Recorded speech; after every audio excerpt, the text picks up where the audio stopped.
안녕하십니까, 태백산직입니다. 조선왕조실록 제16대 인조실록 두 번째 이야기입니다. 작가님은 박영규 님이 되겠습니다.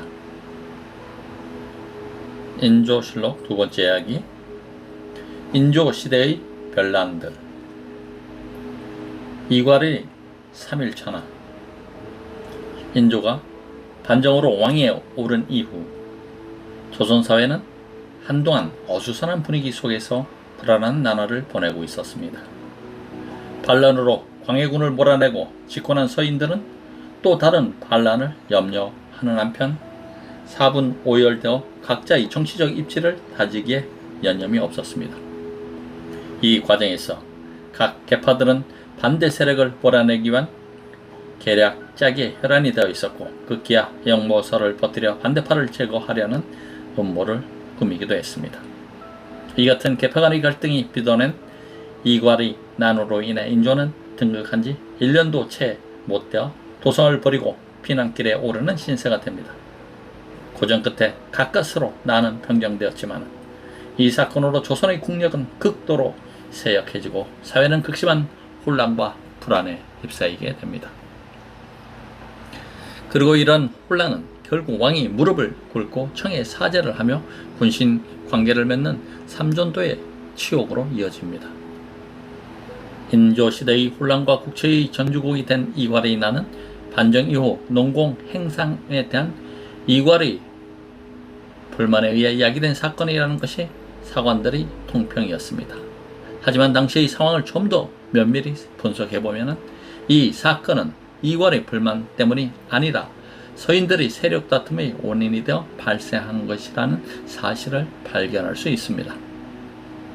인조의 실록 한 사로는 이 사건을 이관이 인조 반정 때 혁혁한 공을 세웠음에도 불구하고 겨우 2등 공신에 책록된 데다가 평안병사 겸 부원수로 임명되어 외죽으로 밀려난 것에 앙심을 품고 일으킨 별난이라고 기록하고 있습니다. 그러나 이 사로는 당시 동아시아 정세를 감안하지 않고 기술되어 있습니다. 이괄이 평안병사로 부임하던 시기는 누라치가 후금을 일으켜 명의 요동 지방을 함락시키고 조선에 위협을 가해오던 시기였습니다.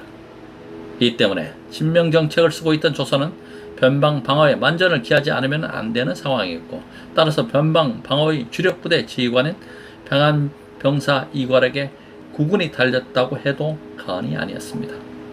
때문에 인조가 이괄을 단순히 정치적인 이유에서 외죽으로 내쫓아 그의 불만을 야기시켰다는 논평은 설득력을 잃고 있습니다.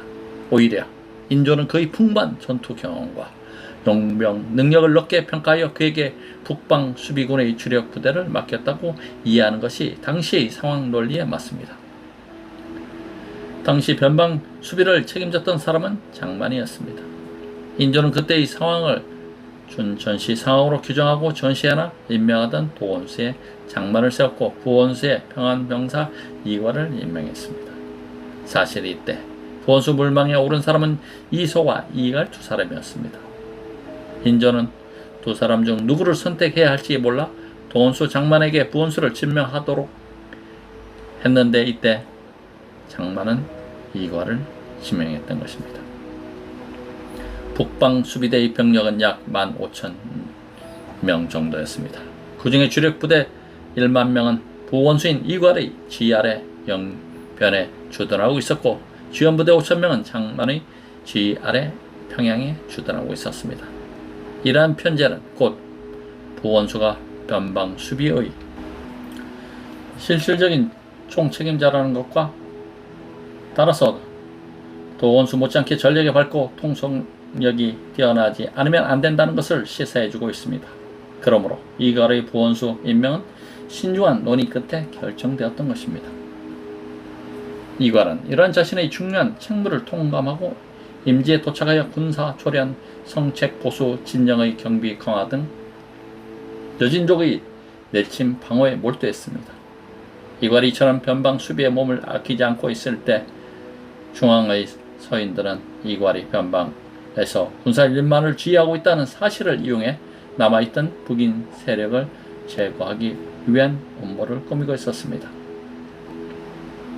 1624년 1월 문해, 허통, 이후 등은 이괄과 그의 아들 이전 그리고 한명년, 정충신, 기자헌, 현집, 이시연 등이 변란을 꾀하고 있다고 왕에게 고변했습니다. 이들은 모두 한때 황해군과 친분이 있었던 인물들이었습니다. 기자헌은 영의정까지 지낸 정치 원로였고 이시연은 훈련대장을 역임하고 인조 즉위 이후에는 순변 부원수로 재직 중이었습니다. 하지만 기자헌은 인목대비 회의를 반대하다 기항을 갖고 이시연은 인조 반정 때 협조한 공로가 있는 인물이었습니다. 그 때문에 이들은 비교적 인조의 신임을 받고 있었지만 서인들에게는 위협적인 세력일 수밖에 없었습니다. 반란으로 집권한 인조는 영모에 대한 고변이 들어오자 신경을 곤두세웠지만 이괄을 신임하던 터라 쉽사리 믿으려 들지 않았습니다. 그러나 일단 조사관을 구성하여 엄중하게 조사를 진행시키도록 했는데 조사 끝에 이 고변이 무고임이 밝혀졌습니다. 조사 담당관들은 조사 결과를 보고하며 문해, 허통, 이후 등을 사형시켜야 한다고 주장했습니다. 인조 역시 이들의 의견에 동의했지만 서인 집권 세력의 반대에 부딪혀 실행에 옮기지 못했습니다. 김유, 김자점 등의 집권 세력은 자기 편 당인들의 고변이 무고임이 밝혀졌는데도 이가를 부원수 직에서 해임하고 중앙으로 소환하여 국문해야 한다고 주장했습니다. 그러자 인조는 이괄을 국문하자는 의견을 묵살하고 이괄의 아들 이정과 한명년 등을 중앙으로 압송하여 국문하는 것으로 타협점을 찾았습니다. 또한 그 외 기자헌 등 역모 혐의가 있는 40여 명의 중앙 관료들은 하옥시켰습니다. 이전을 한송으로 압송하기 위하여 금부 도사가 영변으로 오고 있다는 소식을 듣고 이관은 몹시 분노하였습니다. 그로서는 당연한 일인지도 몰랐습니다. 변방 수비에 전력을 쏟고 있는 자신을 영모자로 몰고 간 서인 세력이 도저히 용납되지 않았던 것입니다. 이관은 자신의 아들이 영모 혐의를 쓰고 압송되어 만약 고문을 못 이겨 거짓 자백이로 한다면 자신 역시 무사하지 못하리라는 판단을 했습니다. 기왕에도 중앙의 서인 관료들을 좋아하지 않던 그였습니다. 마침내 그는 아들을 잡아가기 위해 온 금부 도사와 선정관을 죽이고 군사를 일으켰습니다. 이관은 우선 자신과 함께 영모 혐의를 쓰고 한성으로 압송되던 한명년을 구칠의 반란에 가담시켰습니다. 한명년은 임진왜란 당시 권율 휘하에 있으면서 큰 전적을 올린 무신이었습니다. 출중한 용병력과 뛰어난 무인 정신을 소유한 그는 당시 최전방에서 순변사로 재직하다가 불시에 압송되던 중이었습니다. 한명년을 합류시킨 이관은 자신에게 항복하여 수하가 된 외병 포로 100명을 선봉으로 삼고 전 병력 1만 명을 이끌며 영변을 출발하여 도성으로 진격했습니다. 이때가 1624년 1월 22일로 인조 즉위 10개월 만이었습니다. 이괄은 도원수 장만이 주둔하고 있는 평양을 피해 곧바로 도성으로 향했습니다. 장만은 이괄에게 잡혔다가 풀려난 군관 남두방을 통해서 이관의 반란 사실을 듣고 있었으나 5,000명의 지원부대로 10,000명의 주력부대를 상대할 수 없다는 노릇이었습니다. 그래서 일단 자기 휘하의 군졸들을 결집시켜 성문을 닫은 뒤 이괄 부대의 기습에 대비하면서 중앙에 반란 소식을 알렸습니다. 이괄 부대는 별다른 방해를 받지 않고 거침없이 한성을 향해 진군하였습니다. 진군은 철저히 새끼를 통해 이루어져 황해 방어사나 경기 방어사의 부대도 미처 그들을 저지하지 못했습니다. 진압군과 처음으로 접전이 이루어진 것은 황해도 황주였습니다. 그곳에서 이괄 부대를 가로막은 것은 정충신과 남이홍이 이끄는 부대였습니다. 그들 두 사람은 이괄과 절친한 친구 사이였습니다. 그래서 이괄은 가급적이면 정면 돌파를 펴고 급습을 통해 그들을 돌파할 계획을 세웠습니다. 이괄은 우선 부하 장수 허전으로 하여금 거짓으로 진압군에게 투항하여 적의 경계를 늦춘 다음 급습하였습니다. 결과는 이괄의 대승이었습니다. 진압군을 누른 이괄은 광군 선봉장 박영서를 죽이고 다시 도성을 향해 재빠르게 진군하였습니다. 그토록 도성 진입을 서두른 것은 아마 도성에 살고 있던 가족들 때문이었을 것입니다. 하지만 그가 도성에 채 도착하기 전에 그의 아내와 동생 이도는 광군에게 체포되어 사형당하고 말았습니다. 이후 이괄 부대의 두 번째 전투는 개성과 임진강을 사이에 두고 있는 평산에서 벌어졌습니다. 이때 광군은 방어사 이중로와 평산부사 이박이 이끌고 있었습니다. 이들은 여우를 경계로 삼고 이괄 부대를 기다리고 있었으나 잠복 정보를 입수한 이괄 부대의 급습으로 광군은 다시 대패했습니다. 세 번째 전투는 임진강 나루터에서 벌어졌습니다. 이 싸움에서 이괄은 한명년의 노련한 조원에 힘입어 광군을 대파하고 벽제로 진출했습니다. 한편 임진강 전투에서 광군이 대패했다는 소식을 들은 인조와 서인 세력은 기잔 등 옥에 갇혀있던 수십 명의 대북 세력들이 반란군에 내응할 가능성이 있다는 판단을 하고 그들을 모두 처형시켰습니다. 그리고 환상을 버리고 서둘러 공주로 피난을 떠났습니다. 이괄 부대가 마침내 한상에 단동한 것은 출군 19일 만인 2월 10일이었습니다. 그들은 도성에 당도하자 우선 민심을 수습하기 위해 반란군이 승리하여 새로운 왕이 즉위할 것임을 알렸습니다. 태조 이성계 이후 역사상 반란군이 도성을 점령하기는 처음이었습니다. 그때까지 도성을 점령하면 승리한 것으로 간주했던 만큼 이괄 부대는 선조의 아들 흥안군을 왕으로 옹립하고 곳곳에 방을 붙여 주민들이 생업에 충실하도록 민심을 안심시켰습니다. 하지만 이들의 한성 점령은 오래가지 못했습니다. 그들이 도성을 점령하자 곧 뒤쫓아온 장만이 흩어져 있는 군사들을 모아 전열을 가다듬고 있었던 것입니다. 그리고 장만과 정충신, 남용 등은 작전을 짠 끝에 북산의 길마자에 진을 쳤습니다. 이관은 이 소식을 듣고 군대를 둘로 나누어 광군을 압박해 들어갔습니다. 반란군의 선봉장은 백전 노장인 한명년이 맡았습니다. 하지만 지리상 유리한 지역을 고수하고 있던 광군에게 대패하고 말았습니다. 광군과의 싸움에서 대패하자 이괄은 부상당한 한명년과 패잔병을 이끌고 급히 도성을 빠져나가 이천에 다시 진영을 조성했습니다. 하지만 2월 15일 이천에 도착했을 때 반란군은 이미 뿔뿔이 흩어진 상태였습니다. 그러자 전세를 회복하기 힘들다고 판단한 이괄의 부하들은 이괄과 한명년의 목을 베어 광군에게 투항해버렸습니다. 이로써 이괄의 나라는 편정되었지만 조선 사회의 혼란은 가속화 되었습니다. 내부 반란으로 왕이 쉽게 도성을 비우자 백성들은 불안과 공포에 떨어야 했고, 이러한 정서는 난이 평정된 이후에도 조정에 대한 불신으로 이어졌습니다. 또한 반란으로 인해 변방의 주력 부대가 상실되어 북방 수비가 허술해졌고, 이는 후금의 침략욕을 자극시켜 결국 정묘호란이 일어나게 됩니다. 그리고 정묘호란은 다시 병자호란으로 이어져 왕이 청태종에게 무릎을 꿇고 사자는 굴욕적인 상황이 벌어지게 되는 것입니다. 정묘호란. 이괄의 난이 평정된 지 3년 만인 1627년 1월, 그동안 호시탐탐 내침을 노리던 여진족이 대대적인 조선 침략을 강행합니다. 국력이 극도로 쇠약해져 있던 조선은 변변한 저항 한번 해보지 못하고 임진강 이북을 점령했다가 화의 조약을 맺어 가까스로 위기를 모면했습니다. 여진족은 조선과 명나라가 임진왜란으로 국력을 완전히 소모시키고 있는 틈을 타서 건조의 추장 누르하치를 추대하여 여러 부족을 통합 1610년 후금을 세웠습니다. 이후 그들은 비옥한 남만주로 진출하기 위해 명나라를 침략하였습니다. 그러자 명은 10만의 대군을 조성해 후금 토벌에 나서는 한편 조선에 대해서는 원군을 요청하였습니다. 조선은 이러한 명의 요청을 받고 출병하긴 했으나 명이 사루 전투에서 대패하여 수세에 몰리자 광해군은 중립주의 외교 노선을 취해 강홍림으로 하여금 후금과 휴전을 맺도록 했습니다.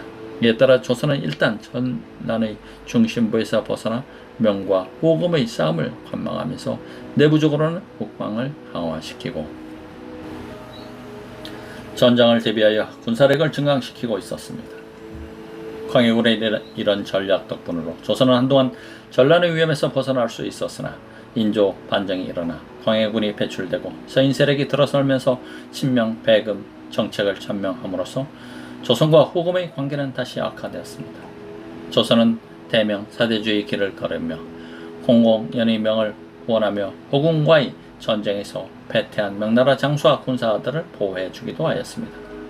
조선의 이 같은 배금 정책은 결국 호금을 자극하였고 조선이 이괄이 난으로 국방이 허술해지자 호금은 3만 군사를 이끌고 압록강을 넘게 이르렀습니다. 호금의 장수 아민이 3만의 군사를 이끌고 압록강을 넘는 것은 1627년 1월 중순이었습니다. 압록강을 넘은 그들은 순식간에 의주를 점령한 다음 주력부대는 용천, 선천을 거쳐 안주성 방면으로 남아있고 일부 병력은 가도에 주둔하고 있던 명의 모문용 부대를 공략하고 있었습니다. 이에 조선은 곽산의 능한 산성을 비롯 여러 곳에서 방어전을 펼쳤으나 호금군을 저지하는 데 실패했고 모문용 역시 가도에서 대패하여 신미도로 패주하였습니다. 이렇듯 호금군이 파죽지세로 남아 해오자 인조는 장만을 도체 철사로 삼아 적을 막게 하고 대신 들을 각도에 파견하여 군사를 모집하게 하였습니다. 그동안 호금군은 남진을 계속하여 안주성을 점령하고 다시 평양을 거쳐 황주까지 진출하였습니다.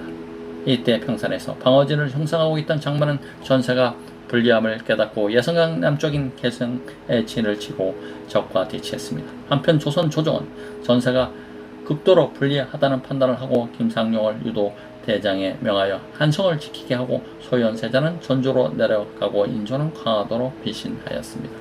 상황이 여기에 이르자 전국 각지에서 의병이 일어나 호금의 배후를 공격하기 시작했습니다. 이 때문에 호금군은 후방의 위협을 염려한 나머지 더 이상 남아하지 못하고 평산에 머무르며 조선의 화의를 제의했습니다. 호금은 화의를 제의하는 서신에 7가지 침략 이유를 대며 3가지 요구 조건을 내걸었습니다. 첫째, 호금의 압록강 이남 변경 지역 땅을 차지할 것. 둘째, 명의 장수 무몬용을 잡아 보낼 것. 셋째, 명나라 토벌에 조선 군사 3만 명을 지원할 것이었습니다. 호금은 2월 9일 호금의 부장 위에와 호금에 항복해 있던 조선 장수 강홍립을 보내 이 소식을 전달하고 화천의 뜻이 있음을 전했습니다. 조선 대신들은 이 서신을 받고 화천을 주장하는 주화론자와 이를 반대하는 척화론자로 갈려 치열한 논쟁이 벌어졌습니다. 하지만 더 이상 호금군을 상대할 여력을 상실했음을 실감한 대신들은 최명길 등 주화론자의 주장에 따라 그들과 화의 교섭을 하기에 이르렀습니다. 마친 과정에서 호금은 명나라 연호인 청계를 사용하지 않고 왕자를 인질로 달라고 몇 가지 조언을 더 덧붙였습니다. 이에 조선은 왕자는 아직 어려서 보낼 수 없다며 종친 이구를 왕제라고 하여 호금 진영에 보내고 병조 판서 이정구, 이조 판서 장류 등으로 하여금 교섭을 진행하도록 했습니다. 조선의 화의 조건은 첫째, 호금군이 평산을 넘지 않을 것. 둘째, 맹약 후 호금군은 즉시 철군할 것. 셋째, 호금군은 철병 후에 다시 압록강을 넘어서지 않을 것. 넷째, 양국은 형제국을 칭하할 것. 다섯째, 조선은 호금과 맹약을 맺되 명나라에 적대하지 않는 것을 인정할 것 등이었습니다. 조선의 화친 조약은 한마디로 명과 호금 사이의 중립을 지킬 테니 더 이상 조선을 침범하는 일이 없도록 하자는 것이었습니다. 호금이 조선의 이 제의를 받아들여 철군하였습니다. 이때 조선과 호금이 맺은 조약을 흔히 정묘약조라고 합니다. 조선과 호금의 이 조약은 양쪽 무대에게 만족스럽지 못한 것이었습니다. 그러나 조선은 그동안 야인으로 배척해오던 여진족과 형제관계를 맺은 것은 힘에 밀려 패전한 입장에서 취한 지옥적인 조치였을 뿐만 아니라 호금에 대해 세패를 바쳐야 한다는 경제적 부담마저 안게 되었고 호금 역시 비록 조선과 맹약으로 세패를 통해 물자 조달을 약속받았지만 문모령의 세력을 괴멸하지 못한 상태에서 배금 경향이 더욱 고조되어 여전히 배후에 불안한 씨앗이 남아 있었기 때문입니다. 하지만 조선은 후금의 군사력을 막아낼 재간이 없었고 후금은 명과의 싸움 때문에 섣불리 조선과 대대적인 전쟁을 벌일 수 없는 입장이었습니다. 이런 양국의 내적인 어려움이 결국 양쪽 모두 불만스러운 정묘약조를 성립시킬 수밖에 없게 한 근본적인 이유였습니다. 병자호란. 정묘약조 이후 조선은 후금의 요구에 따라 중강과 회령에서 각각 후금에게 세패를 보내고 약간의 필수품을 공급하였습니다. 하지만 후금은 당초의 명약을 깨고 식량을 공급해 줄 것을 강요하고 병선 및 군사적인 지원을 요구해 왔습니다. 뿐만 아니라 후금군은 수시로 압록강을 건너 변경 민가를 약탈하기도 했습니다. 그러자 조선 내에서는 군사를 일으켜 후금을 치자는 여론이 비등해지기 시작했습니다. 조선에 대한 후금의 압박과 횡포는 날로 심해져 1636년부터 정묘약조 때 맺은 형제의 맹약을 군신 관계로 계약하자고 하면서 황금과 백금 1만냥, 전마 3,000필 등 종전보다 더 무거운 세패를 요구하고 정병 3만을 지원해달라고 요구해왔습니다. 이때 후금은 만주의 대부분을 차지하고 만리장성을 넘어 명의 북경, 부근을 위협하고 있었습니다. 후금의 요구사항이 이처럼 터무니없이 늘어나자 조선은 화의 조약을 깨고 후금에 대한 선전포고를 하려는 움직임을 보였습니다. 그러던 중 그해 2월에 용고일 때 마부대 등이 후금 태종의 존호를 조선에 알리고 인조비 한시 문상을 겸할 요량으로 조선의 사신으로 왔습니다. 그들은 맹약을 받고 형제관계를 군신관계로 계약해야 한다 하면서 조선의 후금에 대해서 신하의 예를 갖출 것을 강요했습니다. 그러자 조선 대신들은 이에 붕괴하며 군사를 일으켜 후금을 칠 것을 극간했고 인조도 이에 동조하여 후금 사신이 가지고 온 국서를 거부하였습니다. 사태가 여기에 이르자 후금 사신들은 조선의 동정이 신성치 않음을 깨닫고 민가의 마피를 빌려 급히 본국으로 도주했는데 이 과정에서 공교롭게도 조선 조정이 평안관찰사에게 내린 유문을 그들에게 탈취당하고 맙니다. 이 유문은 전시의 대배와 병사들의 기강을 바로잡고 군비를 손질하라는 내용이었습니다. 이것은 여차하면 후금을 치겠다는 뜻을 포함하고 있었습니다. 이 유문을 잃은 후금 태종은 조선을 재차 침략할 뜻을 비칩니다. 그리고 이해 4월 후금은 국호를 총으로 개칭하고 연호를 승덕이라고 하였으며 태종은 황제의 칭호를 사용하기 시작했습니다. 청은 황제 대관식에 참석한 조선 사신에게 왕제를 벌모로 보내서 사지하지 않으면 대군을 일으켜 조선을 공격하겠다고 협박을 가했습니다. 하지만 청에 대한 감정이 악화되어 있던 조정은 그들의 제의를 묵살해버립니다. 그해 11월 청은 다시 왕자와 대신 및 조카론을 내세우는 인물들을 심령으로 압송하라는 최후 통첩을 보내왔으나 이번에도 조선 조정은 이를 무시해버렸습니다. 그해 12월 1일 정태종은 청군 7만, 몽고군 3만, 한족 2만 등 도합 12만을 이끌고 직접 압록강을 건너 쳐내려왔습니다. 청군은 임경업이 지키고 있는 의주 백마산성을 피해 직접 한성으로 진군하였습니다. 청군이 압록강을 건너왔다는 도원수 김자정과 의주 부윤 임경업의 장계가 중앙에 도달된 것은 12일이었습니다. 그리고 13일 오후 늦게 청군이 이미 평양에 도착했다는 장계가 올라왔습니다.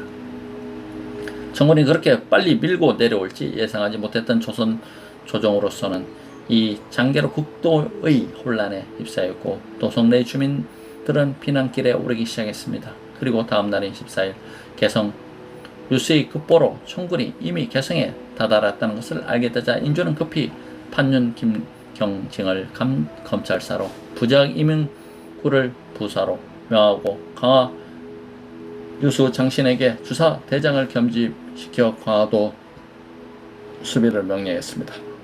또한 윤방과 김상룡에게 명하여 종묘 사직의 신주를 받들고 세자병인 강씨 원손 둘째 아들 복림대군 셋째 아들 인평대군을 인도하여 강화도로 피난하도록 했습니다.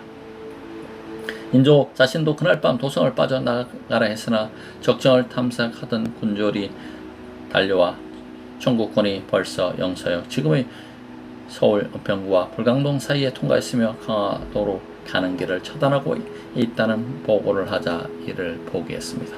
조정 대신들은 사후 대책을 논의한 끝에 최명기를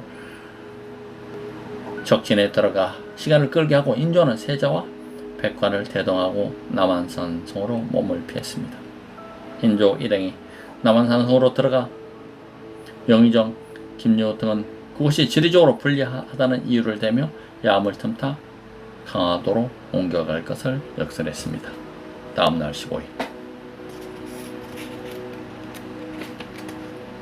새벽에 인조는 남한산성을 빠져나와 강화도로 떠나려 했지만 폭설로 인해 말을 움직일 수가 없어 포기했습니다.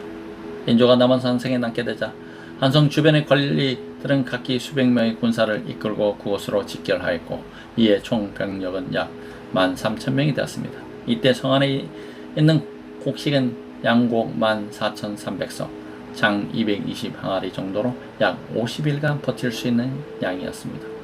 한편 청군은 12월 16일 남한산성에 당도했고 청태종은 1월 1일 군사를 20만으로 늘려 남한산성 및 단천에 포진하고 있었습니다. 이후 별다른 싸움 없이 40여일이 경과하자 성안의 식량은 떨어지고 군사들은 피로에 지쳐 전의를 완전히 상실하게 되었습니다. 또한 남한산성으로 향하던 조선군들은 싸움에서 모두 대패하여 퇴주하고 명예 청한 원군도 내부 사정으로 오지 못했습니다. 이래여 남한산성은 완전히 고립 무건의 절망적인 처지에 놓이고 말았습니다. 청군에게 완전히 포위되어 더 이상 해결책을 모색할 수 없게 되자 대신들 사이에서 다시 광화론이 대두되었습니다. 대신들은 주전파와 주화파로 갈라져 다시 한번 심한 논쟁을 벌였고 주전파가 난국을 타개할 방책을 내놓지 못하자 주화파의 주장에 따라 청군 진영에 화해를 청하도록 결정했습니다.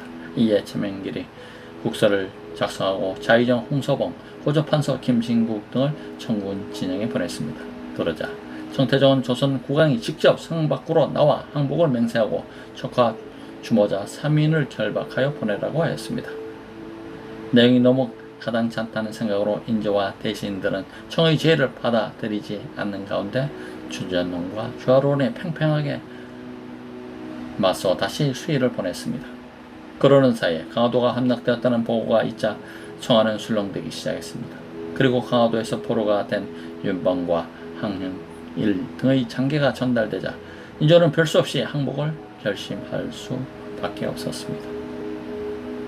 인조의 항복이 목전에 다가오자 예조 판서 김상원, 이조 참판 정원 등은 청과의 화해를 반대하며 자결을 하려다가 실패하기도 했습니다.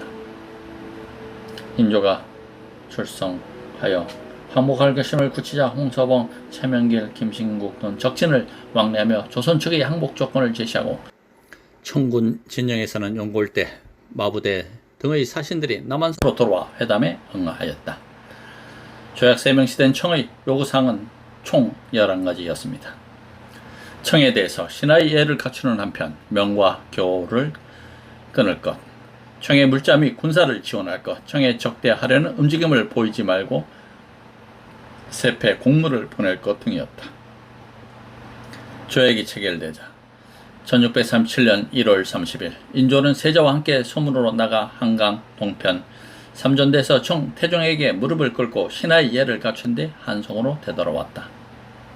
이로써 조선은 명과의 관계를 완전히 단절하고 청나라에 복속하게 되었는데 이 관계는 1895년 청일 전쟁에서 청이 일본에게 패할 때까지 계속되었습니다.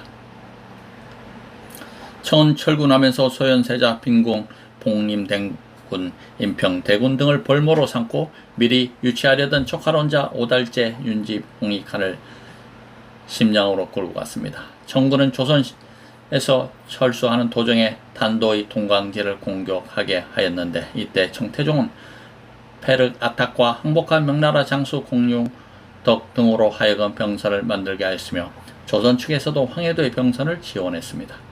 또한 항복 조건에 따라 평안병사 유림을 수장으로 하고 의주부윤 임경업을 부장으로 하여 청군을 도와 싸우도록 하였습니다. 이 싸움에서 임경업은 척후장 김여기를 몰래 보내어 명제독 심세괴에게 피하도록 알렸지만 그는 굴하지 않고 싸우다가 끝내 전사하였습니다. 청군에 의한 군사적 피해 못지않게 민간의 피해도 막심했습니다. 청군은 도적질을 일삼는 것은 말할 것도 없고 철군하면서 50만에 달하는 조선 여자들을 끌고 갔는데 이들의 목적은 끌고 간 여자들을 돈을 받고 조선에게 되돌려 주는 것이었습니다. 그렇지만 끌려간 여자들은 대부분 빈민 출신이라 속가를 낼 만한 입장이 못 되었습니다. 그러나 비싼 값을 치르고 아내와 딸을 되찾아 오는 경우도 꽤나 많았는데 되돌아온 환학녀들은 순결을 지키지 못했다는 이유로 받아들여지지 않아 이혼 문제가 정치, 사회 문제로 대두되기도 했습니다. 병자 호란을 통해 이러한 굴욕적인 역사를 남기게 된 것은 당시 집권당인 서인과 인조가 지나친 대명 사대주의에 빠져 국제 정세를 제대로 읽어내지 못한 것이 근본적인 원인이었습니다. 강해군이 신뢰주의 노선을 제대로 살렸더라면 별나라는 물론이고 그동안 중국과 맺어오던 군신관계를 정산하고 국력을 신장할 수 있는 계기를 마련할 수 있었을 것입니다. 인조실록 편찬 경위. 인조실록은 총 50권 50책으로 이루어져 있으며 1623년 3월부터 1649년 5월까지 인조 제26년 2개월간의 역사적 사실을 편년체로 기록하고 있습니다. 편찬 작업은 1650년 8월 1일에 시작되어 1653년 6월에 끝마쳤습니다. 편찬 작업에 참여한 사람은 총재관 이경려, 김육을 비롯하여 도청당상 3명, 도청낭천, 일상당명, 일상당청, 이방당상, 이방당청 외 실무진 도합 66명이었습니다. 인조시대의 세계 역사는 당시 중국에서는 명이 서서히 몰락하고 청이 일어나고 있었으며 일본에서는 서구와의 교역을 부분적으로 수용하면서 일본 문화와 서구 문화의 접목이 시도되고 있는 시기였습니다. 또한 인도에서는 무굴 제국의 힘이 약화되고 영국의 침탈이 가속화되었습니다. 유럽은 30년 전쟁 및 종교 전쟁 시대를 끝냈으며 네덜란드는 일본과의 무역을 증대시키고 아메리카에 도시를 건설하고 뉴질랜드 등 남태평양을 침략하기 시작했습니다.